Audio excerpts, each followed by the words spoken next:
जय हिंद साथियों, स्वागत है आपका self study classes with Sumit Jain YouTube channel में। दोस्तों, आज का बहुत ही बढ़िया वीडियो है, फनी ट्रिक आपको लेकर के आए हैं और ऐसी ट्रिक आपको बताने वाले हैं कि आप कभी भूल ही नहीं सकते। पूरा वीडियो आपको देखना है।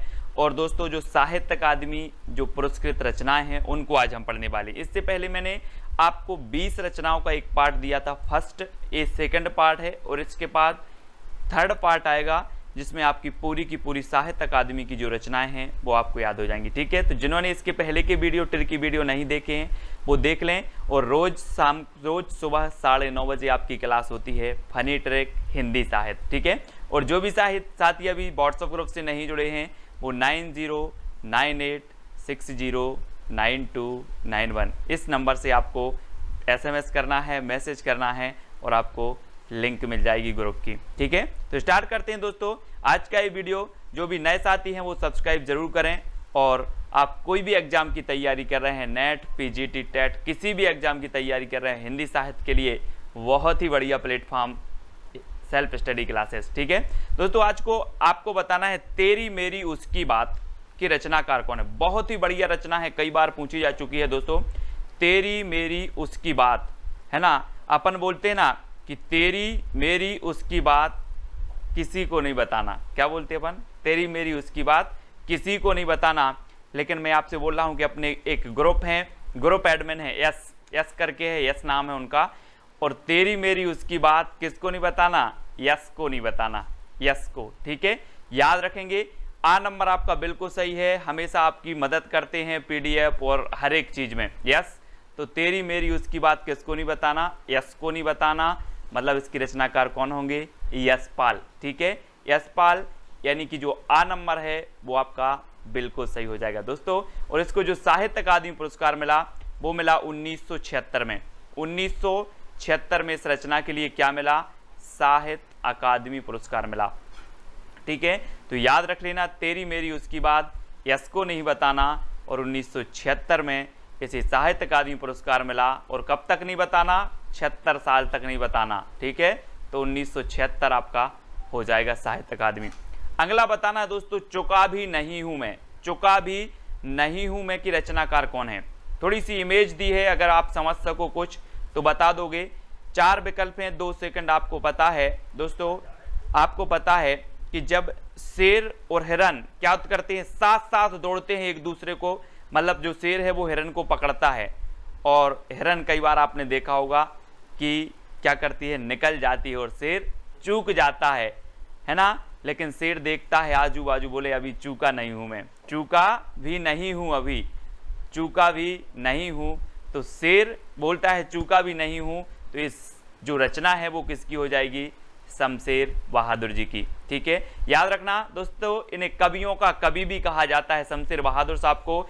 और ये क्या करते हैं? हिरन और शेर साथ साथ दौड़ते हैं, साथ साथ दौड़ते हैं। तो 1977 में इसे इस रचना के लिए साहित्य अकादमी पुरस्कार मिला। तो साथ साथ से याद रख लेना है ना। और शेर क्या बोल रहा है कि चूका भी नहीं हूं, अभी दूसरा हिरन देख लेंगे। ठीक है, तो शमशेर बहादुर यानी 12 नंबर आपका बिल्कुल सही हो जाएगा। अगला बताना है दोस्तों, उतना बस सूरज हूं की रचनाकार कौन है? उतना बस सूरज हूं। 4 विकल्प हैं, 4 में से आपको उत्तर बताना है और आंसर आपका क्या हो जाएगा? उतना बस सूरज हूं।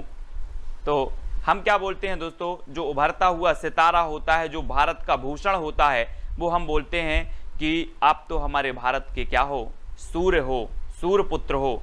तो उतना बस सूरज हूं क्योंकि आप क्या हो? भारत भूषण हो, भारत भूषण। तो ये भारत भूषण अग्रवाल की रचना है, इसको ऐसे याद करेंगे दोस्तों। ठीक है, बहुत ही बढ़िया है। उतना वह सूरज हूं, भारत भूषण अग्रवाल। ठीक है, और इसे 1978 में दोस्तों, 1978 में क्या मिला? साहित्य अकादमी पुरस्कार मिला। तो याद रख लेना, उतना बस सूरज हूं, भारत भूषण अग्रवाल। अगला है कल सुनना मुझे। कल सुनना मुझे के रचनाकार कौन है? अब दोस्तों एक चीज बताना, मैं अगर आपसे बोलूं कि आज तो आप लोग सुनते नहीं हो मुझे, जब मैं धूल में मिल जाऊंगा तो कल सुनना मुझे। काय में मिल जाऊंगा? धूल में मिल जाऊंगा तो कल सुनना मुझे। तो इसके जो लेखक होंगे वो कौन होंगे? कौन होंगे? कल सुनना मुझे, जब धूल में मिल जाऊंगा। तो आपका उत्तर होगा धूमिल। है ना, धूमिल। कल सुनना मुझे धूमिल की रचना है ना, और इसे कब मिला, 1979 में दोस्तों, 1979 में इसे साहित्य अकादमी पुरस्कार से नवाजा गया। ये चीज भी आपको याद रखनी है, ठीक है। अब मैं आपसे कभी भी पूछूंगा कल सुनना मुझे जब धूल में मिल जाऊंगा तो धूमिल, ठीक है, धूमिल, यानी डी नंबर आपका बिल्कुल सही हो जाएगा। अगला है दोस्तों जिंदगी नामा जिंदा रुख, कई बार पूछी गई ये रचना, और आपको पता है दोस्तों कि हम जब हिंदी साहित्य में पढ़ते हैं तो मीराबाई को जरूर पढ़ते हैं, मीराबाई को पढ़ते हैं, है ना। और मीराबाई को जब हम पढ़ते हैं तो इनके बारे में सिर्फ इतना ही कहा जाता है कि इन्होंने अपनी जिंदगी कृष्ण के नाम कर दी। किसके नाम कर दी, कृष्ण के नाम कर दी। जिंदगी नामा जो रचना होगी वो किसकी होगी, जिंदगी नाम कर दी किसके, कृष्ण के, तो कृष्णा सोबती, है ना। जिंदगी नामा जिंदा रुख ये कृष्णा सोबती की है, क्योंकि जिंदगी नाम कर दी साहब, है ना, कृष्ण के, तो कृष्णा सोबती। आ नंबर आपका बिल्कुल सही है। और 1980 में दोस्तों, 1980 में क्या मिला, क्या मिला, यानी साहित्य अकादमी पुरस्कार मिला जिंदगी नामा जिंदा रुख के लिए, ठीक है। याद रख लेना, मैं कभी भी पूछूं जिंदगी नामा के रचनाकार कौन है, आप बता दोगे सर जिंदगी नाम कर दी कृष्ण के, ठीक है, तो कृष्णा सोबती, है ना। अगला बताना ताप के ताए हुए दिन। दोस्तों दिन बहुत सारे आते हैं, सुख के दिन आते हैं, दुख के आते हैं, वैसे ही ताप के ताए हुए दिन आए हैं। और आप ताप के ताए हुए दिन कैसे देख रहे हो, अपने लोचन से देख रहे हो। यहाँ पर देखो ये लोचन है ना, और त्रिलोचन यानी कि जिसकी 3 आंखें हो, है ना, वो त्रिलोचन। और ताप के ताए हुए दिन हमने कैसे देखे, लोचन से देखे, तो त्रिलोचन, है ना, त्रिलोचन। अब मैं कभी भी पूछूंगा कि ताप के ताए हुए दिन ये रचना किसकी है, आप बता देना कि सर ताप के ताए हुए दिन आए तो जरूर थे, लेकिन हमने लोचन से देखे थे, त्रिलोचन से देखे थे, ठीक है। तो त्रिलोचन यानी कि बी नंबर आपका बिल्कुल सही हो जाएगा। अगला देखें विकलांग श्रद्धा का दौर के रचनाकार कौन है। 4 विकल्प हैं दोस्तों। विकलांग श्रद्धा का दौर, श्रद्धा आपने देखी होगी दोस्तों, श्रद्धा अपन बोलते हैं यार, पूर्ण श्रद्धा से आप अगर काम करोगे तो आपका काम सफल होगा। लेकिन लोगों की आजकल की जो श्रद्धा है वो कैसी हो गई है, विकलांग हो गई है। कैसी हो गई श्रद्धा, विकलांग हो गई है। और इसके बारे में हरि यानी कि भगवान शंकर भी सोचते हैं कि लोगों की श्रद्धा विकलांग हो गई है। तो विकलांग श्रद्धा का दौर है ये, हरि मतलब भगवान और शंकर मतलब शंकर जी, तो हरि शंकर परसाई, है ना, व्यंग्यकार हैं दोस्तों, हरि शंकर परसाई, ठीक है। हरि के प्रति, शंकर के प्रति लोगों की श्रद्धा विकलांग होती जा रही है, इसलिए बहुत सारे क्या है संकट आ रहे हैं। श्रद्धा बना के रखो, श्रद्धा को क्या नहीं करना, विकलांग नहीं करना। तो विकलांग श्रद्धा का दौर हरि शंकर परसाई, ठीक है, ऐसे याद रखेंगे। और दोस्तों इसे 1982 में क्या मिला, साहित्य अकादमी पुरस्कार मिला, साहित्य अकादमी पुरस्कार मिला 1982 में। और ये ताप के ताए हुए दिन के लिए मिला 1981 में। ये चीज भी आपको याद रखनी है, ठीक है। ताप के ताए हुए दिन लोचन से देखे और 81 जो है बार देखे, है ना, और 1981 इसका रचना साहित्य अकादमी पुरस्कार मिला। और ये विकलांग श्रद्धा का दौर हरिशंकर परसाई व्यंग्यकार हैं, 1982 में से साहित्य अकादमी पुरस्कार मिला दोस्तों। अब दोस्तों खूंटियों पर टंगे लोग, खूंटियों पर टंगे लोग, अब ऐसा नहीं लग रहा कि खूंटियों, अगर खूंटी होती तो एक व्यक्ति, और खूंटियों पर यानी कि बहुत सारे लोग खूंटियों पर टंगे हैं। अब बहुत सारे लोग टंगे हैं तो हमें क्या करना पड़ेगा, सर्वे करना पड़ेगा, सर्वे कि यार कितने लोग टंगे हैं ऐसे खूंटियों पर। तो खूंटियों पर टंगे लोगों का क्या करना है, सर्वे करना है।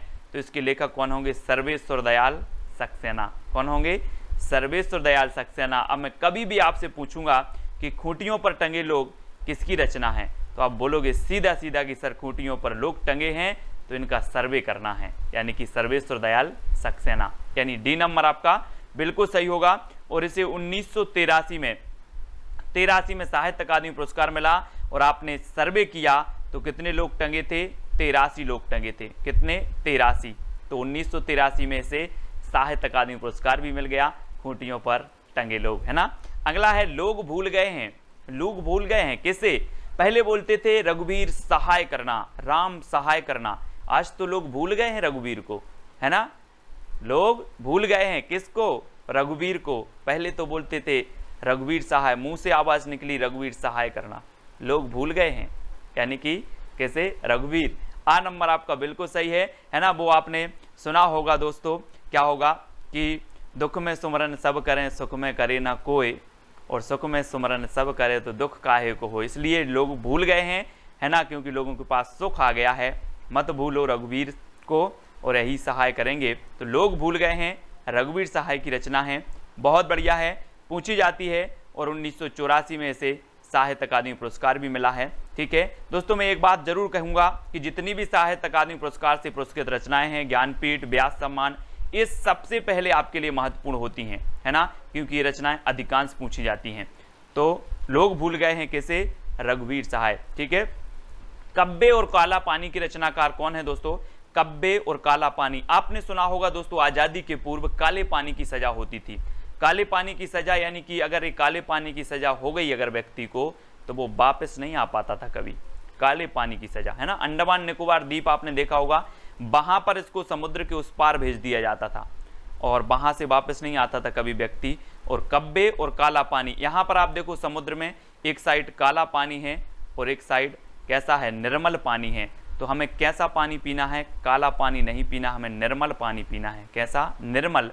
तो कब्बे और काला पानी की रचनाकार कौन होंगे, निर्मल वर्मा। बोले सर मुझे काला पानी नहीं पीना, मुझे तो निर्मल पीना है। तो काला पानी और निर्मल वर्मा, है ना, ये काला पानी, इसी का संबंध किससे होगा, निर्मल पानी से। तो निर्मल वर्मा इसके रचनाकार होंगे और 1985 में इसे क्या मिला, साहित्य अकादमी पुरस्कार मिला। ये चीज भी आपको याद रखनी है। मैं कभी भी अब पूछूंगा, आप कभी नहीं भूलोगे। मैं बोलूंगा कब्बे और काला पानी, तो आप बता दोगे कि काला पानी नहीं सर, मुझे निर्मल पानी पीना है। तो निर्मल वर्मा। ठीक है, अगला है अपूर्वा के रचनाकार कौन है दोस्तों, ये याद रखना है, बहुत ही बढ़िया रचना है अपूर्वा। और अपूर्वा दोस्तों एक केदारनाथ अग्रवाल जी की रचना है, केदारनाथ अग्रवाल। ठीक है, और आपको पता होगा कि पूर्व में केदारनाथ में एक बहुत भयंकर क्या आई थी, बाढ़ आई थी।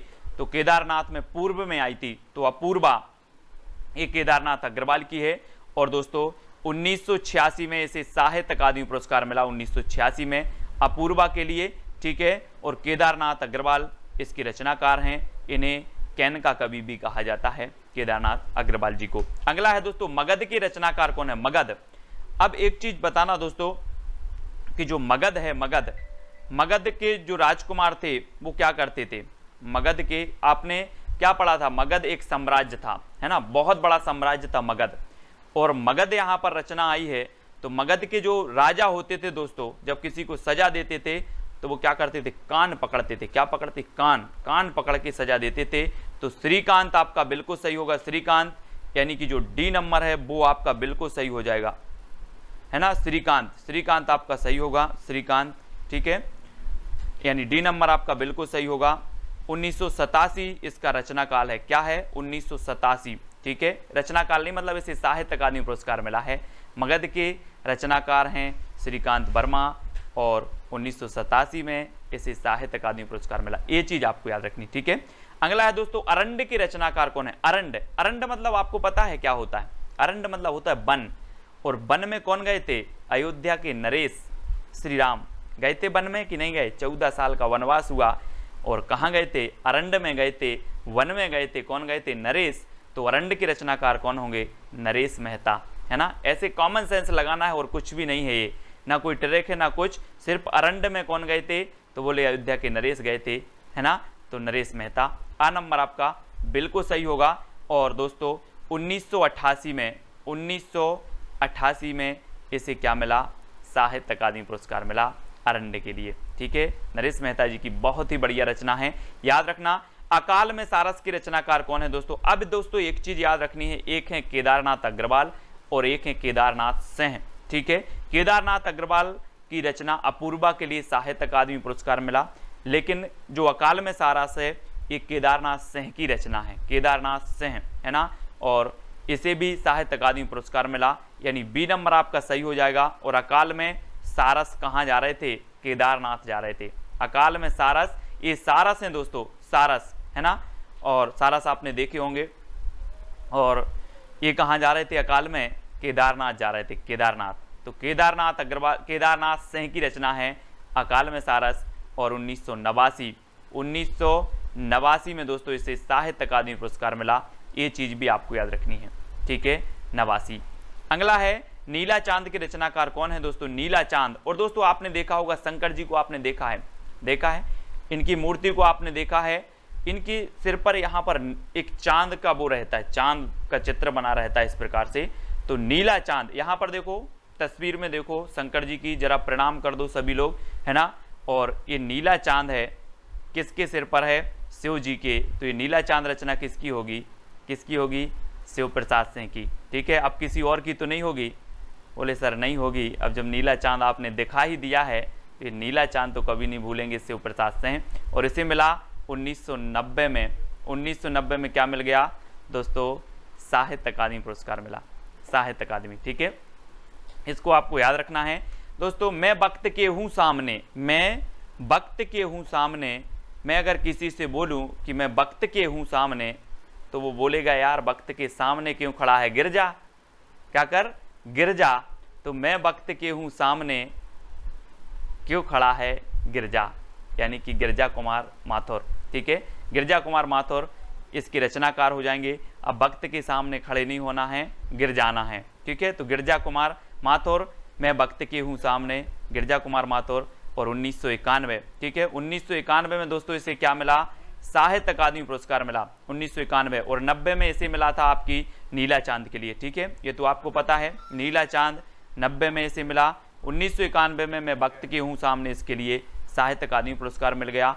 और ढाई घर के रचनाकार कौन है दोस्तों? अब देखो दोस्तों एक चीज याद रखना कि हमने यहाँ पर पढ़ा कि मैं वक्त के हूँ सामने, गिरजा कुमार माथुर। ठीक है, लेकिन ढाई घर, अब यहाँ पर कॉमन सेंस लगाना, ढाई घर हो कैसे गया?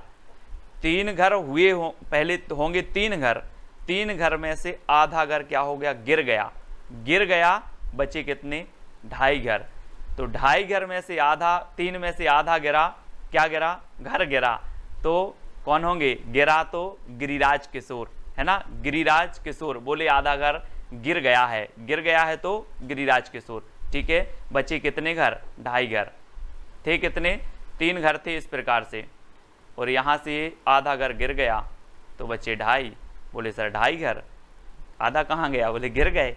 तो गिरिराज किशोर, यानी आ नंबर आपका बिल्कुल सही होगा। ढाई घर के रचनाकार गिरिराज किशोर। और 1992 में इसे क्या मिल गया? साहित्य अकादमी पुरस्कार मिल गया। बहुत ही बढ़िया, कई बार पूछी गई है। अब आप कभी नहीं भूलोगे, आप तो वीडियो देखकर भूल जाना वीडियो को। जब आप परीक्षा हॉल में बैठोगे और क्वेश्चन आपके सामने आएगा, तो ये ट्रिक आपको याद आ ही जाएगी। आपको कोई कोड याद नहीं करवा रहा मैं, सिर्फ आप प्रश्न को देखोगे और उत्तर आप 101% सही लगा के आए हुए। ठीक है, ढाई घर की रचनाकार गिरिराज किशोर हैं। अर्धनारीश्वर की रचनाकार बताना है। अर्धनारीश्वर दोस्तों, अर्धनारीश्वर, ये आपने देखा होगा कुछ कुछ लोग ऐसे होते हैं कि उनमें आधे गुण तो होते हैं नारी के और आधे होते हैं पुरुष के, है ना। अब बोले सर बोले यार आधे गुण आप में नारी के आधे पुरुष के हैं, ये कैसा हुआ? अरे बोले अब विष्णु जी हैं सृष्टि के रचयिता, जैसा बनाया भगवान ने वैसा है ना। तो किसने बनाया सृष्टि को? विष्णु जी ने। अब भगवान ने जैसा बनाया, यानी कि अर्धनारीश्वर बनाया, तो अर्धनारीश्वर हैं, यानी कि विष्णु प्रभाकर। ठीक है, विष्णु प्रभाकर। बी नंबर आपका बिल्कुल सही हो जाएगा। ठीक है, बहुत सारी धारणाएं हैं दोस्तों इस सृष्टि के बारे में, है ना, बहुत सारी हैं। पृथ्वी की रचना कैसे हुई, धार्मिक मान्यताएं हैं, वैज्ञानिक मान्यताएं हैं, सारी मान्यताएं अलग अलग हैं। ठीक है, फिलहाल हमें सिर्फ याद करने का ये माध्यम है ना, और याद अपन करते रहते हैं। कहीं नहीं बहीं की रचनाकार कौन है दोस्तों? अब ये रचना है कहीं नहीं बहीं।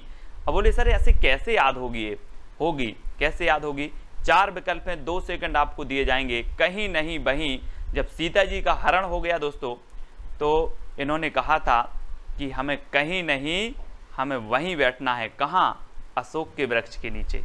कहीं नहीं वहीं, तो कहीं नहीं वहीं के रचनाकार कौन होंगे?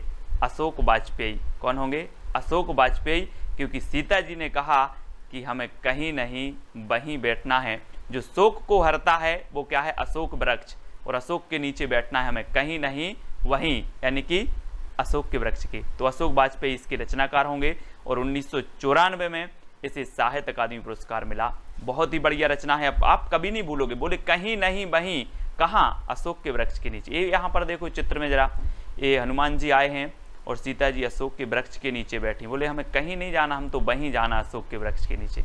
ठीक है, तो इस प्रकार से याद रखेंगे, है ना। कोई दूसरा नहीं कि रचनाकार कौन होंगे, कोई दूसरा नहीं, है ना।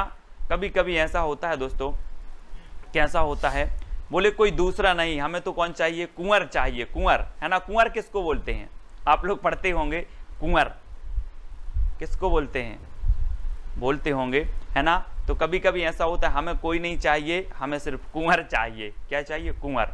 तो कुंवर नारायण, कुंवर नारायण यानी कि जो आ नंबर है वो आपका बिल्कुल सही होगा। कोई दूसरा नहीं, कुंवर चाहिए, कुंवर आ नंबर।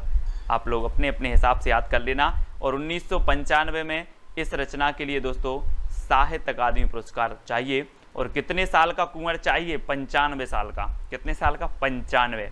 ठीक है, तो 95 याद रख लेना, 1995, कुंवर नारायण, कोई दूसरा नहीं, कुंवर चाहिए। 1995 में से साहित्य अकादमी पुरस्कार मिल गया। मुझे चांद चाहिए, लो अब कुंवर चाहिए, अब चांद चाहिए, तो मुझे चांद चाहिए। दोस्तों अब चांद अगर आपको चाहिए है तो ऐसा नहीं मिलेगा। कैसे मिलेगा भाई, जब अपन ऊपर चांद आकाश में है, बोले इंद्र भी रहते वहीं पर, इंद्र से क्या करनी पड़ेगी, अपन को परमिशन लेनी पड़ेगी, परमिशन। बोले मुझे चांद चाहिए, अब चाहिए तो ठीक है। और इंद्र को क्या कहते हैं, सुरेंद्र भी कहते हैं। इंद्र का पर्यायवाची होता है दोस्तों सुरेंद्र। क्या होता है, सुरेंद्र, है ना।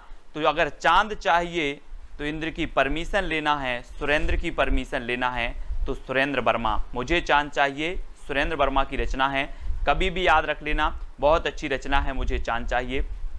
और इसके लिए आपको सुरेंद्र की परमिशन लेनी पड़ेगी, इंद्र की परमिशन लेनी पड़ेगी। और डी नंबर आपका बिल्कुल सही हो जाएगा। ठीक है दोस्तों, अब एक रचना, एक चैलेंज प्रश्न आपको दिया जाता है कि मुक्तिबोध के रचनाकार कौन है। मुक्तिबोध, अब आपने दोस्तों पढ़ा होगा कि मुक्तिबोध तो सर कवि का नाम है, लेकिन एक रचना भी है। आपने तुलसीदास जी को पढ़ा है, तुलसीदास कवि का नाम है, लेकिन एक रचना भी है तुलसीदास। अब याद रखने ना, तुलसीदास और मुक्तिबोध अधिकांश एग्जामों में पूछी गई, क्योंकि लोग समझते हैं कि तुलसीदास तो कवि का नाम है इसलिए पूछी जाती है, मुक्तिबोध तो कवि का नाम है इसलिए पूछी जाती है। इसलिए तुलसीदास और मुक्तिबोध रचना याद रख लेना। तुलसीदास मैं आपको बता दे रहा हूं कि तुलसीदास जो रचना है वो निराला जी की है, सूर्यकांत त्रिपाठी निराला की। लेकिन एक जो चैलेंज प्रश्न है कि मुक्तिबोध किसकी रचना है, तो वो आपको बताना हो। एक मैं बताता हूं, एक आप बता देना। ठीक है, तो क्या हो जाएगा, तालमेल बना रहेगा हमारे और आपके बीच। इसी प्रकार से सभी लोग वीडियो को लाइक करेंगे और कौन सी ट्रैक सबसे अच्छी लगी वो कमेंट में आपको लिखना है। और यहाँ पर कुंवर नारायण, विष्णु प्रभाकर, लीलाधर जगूड़ी और जैनेन्द्र कुमार, ये 4 ऑप्शन हैं। 4 ऑप्शन में से आप किसके बारे में जानते हो, चारों के बारे में जानते हो तो चारों के बारे में कमेंट में आपको जरूर लिखना है। मैं सारे के सारे कमेंट देखता हूं, कौन कितना अच्छा लिखता है, क्या लिखता है, कितनी आपके अंदर जानकारी है वो भी देखता हूं। ठीक है, तो वीडियो को सभी लोग लाइक करके शेयर अवश्य करें। और चैलेंज प्रश्न सभी को स्वीकार करना है। जितने लोग लाइव नहीं देख पाते हैं वो क्या करें, वो बाद में देखें, अपनी प्रेजेंटेशन लगाएं कमेंट के माध्यम से कि सर मैंने वीडियो देखा है और ये मेरा चैलेंज प्रश्न का उत्तर है। ठीक है, और वीडियो को लाइक और शेयर अवश्य करना है। जो भी साथी व्हाट्सएप ग्रुप से नहीं जुड़ पाए हैं उनके लिए नंबर है 9098609291। इस नंबर पर आपको SMS करना है, आपको लिंक मिल जाएगी ग्रुप की। ठीक है, और ये अपना टेलीग्राम ग्रुप है। टेलीग्राम ग्रुप में आपको जुड़ना है तो टेलीग्राम ऐप डाउनलोड करो, उसमें सर्च करो IAS स्टडी ट्रैक और ज्वाइन हो जाओ। ठीक है, और व्हाट्सअप नंबर तो आपको दे ही दिया है। और सब्सक्राइब करना ना भूलें दोस्तों, सब्सक्राइब कर लें। और किसी किसी की समस्या आती है कि सर नोटिफिकेशन नहीं मिलता, बिल्कुल नहीं मिलता। आप क्या करते हो, बेल आइकन को दबाते हो लेकिन ऑल पर क्लिक नहीं करते, ऑल पर क्लिक नहीं करते, जिससे ऑल वीडियो की इन्फॉर्मेशन आप तक नहीं पहुंच पाती। तो बेल आइकन को दबाएं और ऑल पर क्लिक करें और वीडियो को लाइक करके शेयर अवश्य करें। आज की वीडियो के लिए बस इतना ही। जय हिंद।